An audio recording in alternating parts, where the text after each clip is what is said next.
back to my channel, or welcome if you're new. Today I'm going to be sharing a different kind of video with you guys. I'm actually going to show you the planners that I'm going to be using for next year, for the year of 2021. And I have 6 planners here, although technically a couple of these aren't actually planners, but I'm including them with this video because these are the majority of what I use on a day-to-day basis. So I'm going to just quickly go through them all with you. And I think we're going to start with, let's see, we'll start with this one on top. So I'm going to just move the rest of these out of the way. And we'll start with this guy.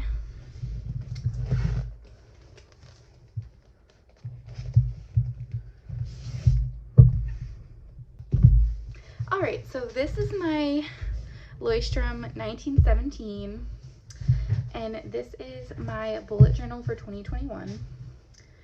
I don't really show you guys my bullet journal on my channel, and it used to be my main way of tracking my budget before I moved to my separate budget planner. So I did kind of have to come up with a new use for this bullet journal, and I'm actually going to be tracking my YouTube videos in it, as far as what videos I'm going to be filming and when I'm going to be posting them. So I'm not really going to show you too much in here. I am going to show you my cover page for 2021, and I have my goals over here, but I don't want to spoil that because I'm doing a separate video on what my goals are for the year. But this is my 2021 cover page. My word of the year that I picked is renewal, just because after this past year, I need a fresh start. I need to renew my goals, my plans, my purpose, and my passion. So that's my word of the year. And I actually haven't set up any monthly spreads yet, but I really love the Leuchtturm notebooks. I know the paper is kind of thin, but I really enjoy it. And I like the way the paper feels once you've written on it. So I'm gonna have like a monthly calendar in here, as well as to-do lists and stuff like that. And if you guys are interested, maybe I can show this on my channel more, but it's not my main budget planner anymore. So that is my first planner. So my second planner is actually not a planner either. This is a 5-year memory book from Leuchtturm, and I'm gonna get it opened up to an empty page because I have written in this for all of this year. So for this notebook, it has 5 spaces, and every page has a date. And the goal is that every day out of each year, you just kind of like take some time and write out what you did that day, or your thoughts, or basically anything. It's kind of just a quicker way to journal. And I used to have a journal, but I didn't keep up with it very well, and I've been keeping up with this. So I do plan on using this for next year. And because I filled out 2020, when I restart this in January, I'm going to be filling out the second row of every day. And then I can also look back a year ago and see what I was up to. So that's pretty exciting. I really like it. I think that Hobonichi makes a 5-year journal like this as well. But this is the one that I found, and I already know like Leuchtturm's quality and everything. So I decided to go with this one. So this is not technically a planner either, but I will be using it next year. My next planner technically is a planner. This is my Wonton in a Million cover, and this I'm going to be using to track all of my expenses for the year. And it does have a monthly calendar that I may or may not use, but the main thing is it has a weekly spread, and every day of the week I can jot down what I spent money on. So this will be a way for me to track my expenses. And I just like to have a little bit more space to track everything, so I'm just going to have it in this separate planner. So that is this planner, and I think it's still available from Wonton in a Million if you're interested in it, but you really only need like a blank notebook to track your expenses. And this is my budget planner, which technically is not a planner either. This is a dot grid B5 notebook. It's blank, but this is actually what I've been using for my budget spreads already. So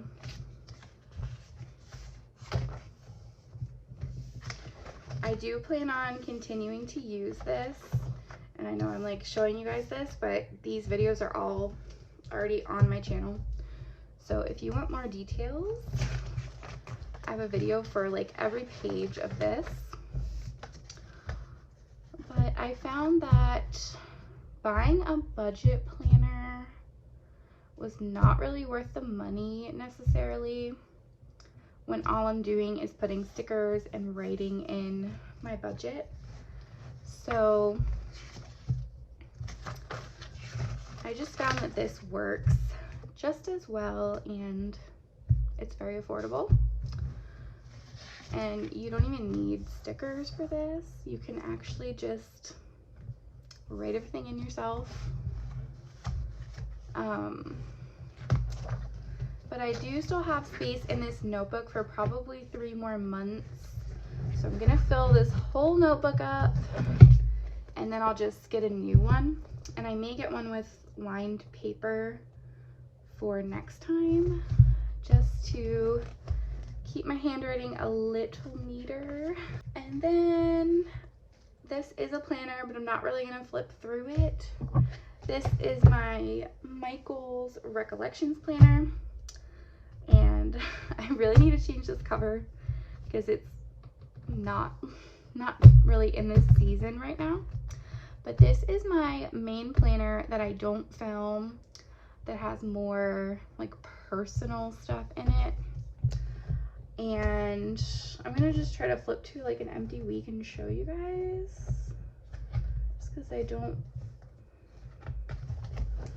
necessarily put everything in my memory spread that I have in here. So yeah, I don't want to show you guys like a week filled out because I don't know if I put any personal information or not.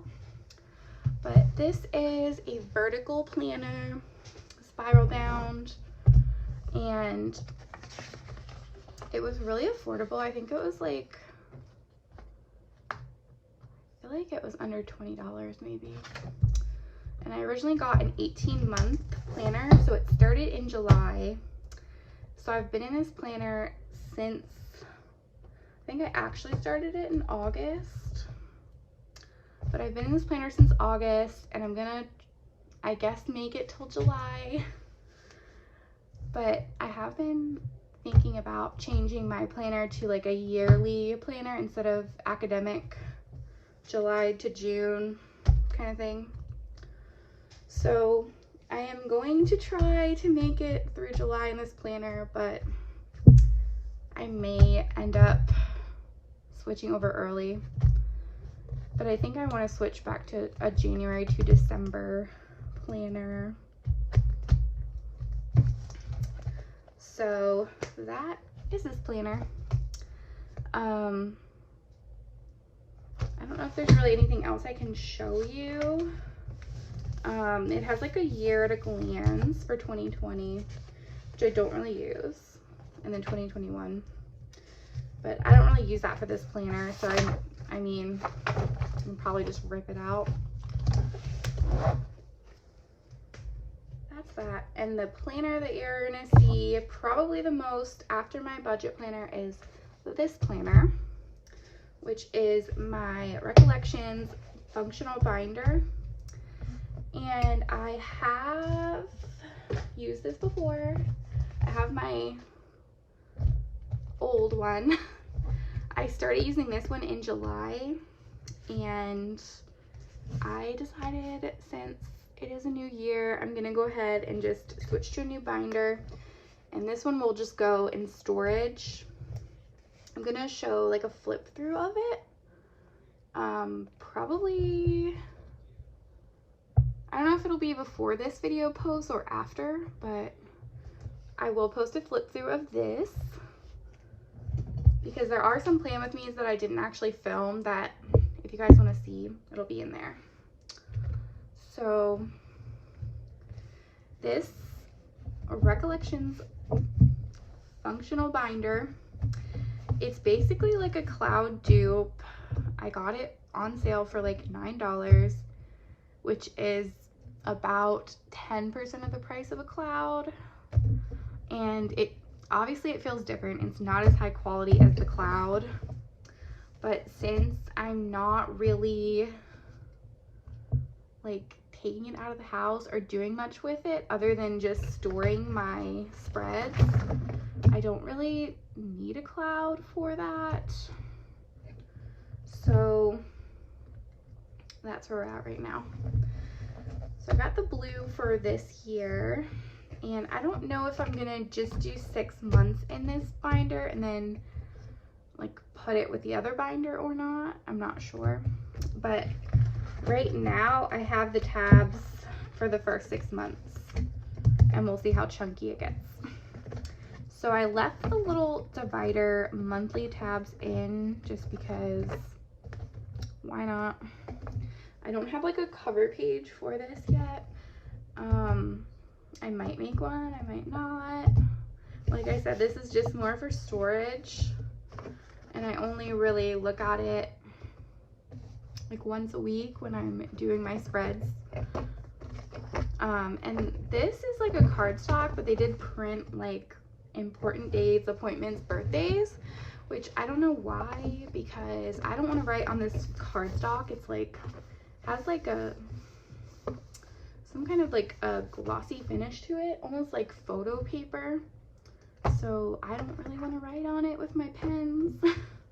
Probably would be fine with a Sharpie, but then if you write on it, you can't reuse the tab again.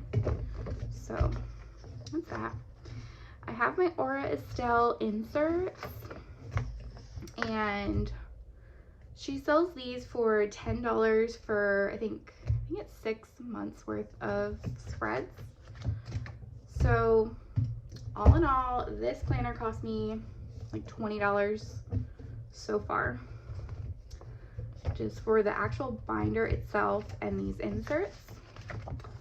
So these are just Aura Estelle inserts. They're pretty plain, but as you guys know, I put a lot of stickers in, so they look way different when I'm done with them. So that is this planner. And I did want to just make a note that with this budget planner, let me show you. Like, this is what I film for you guys, but I have another budget like notebook that I do all of my drafts in. So I write all this out ahead of time, make sure everything adds up correctly, and then I actually film it. So that could technically be considered another planner, I guess, but that's just my like mock budget planner. And also, like I said, this you do not need. You can just track your expenses in the same notebook, but I'm just trying to do something different this year. So this is just like something that I decided I wanted to spend money on that you don't have to. And then these two, like I said, are not planners really. I guess this one's like a YouTube planner now, but this one's just more of like a journal. So these are the planners I'm going to be using for 2021. If you enjoyed this video, please hit the like button and subscribe to my channel if you're not already subscribed. So I will see you in my next one.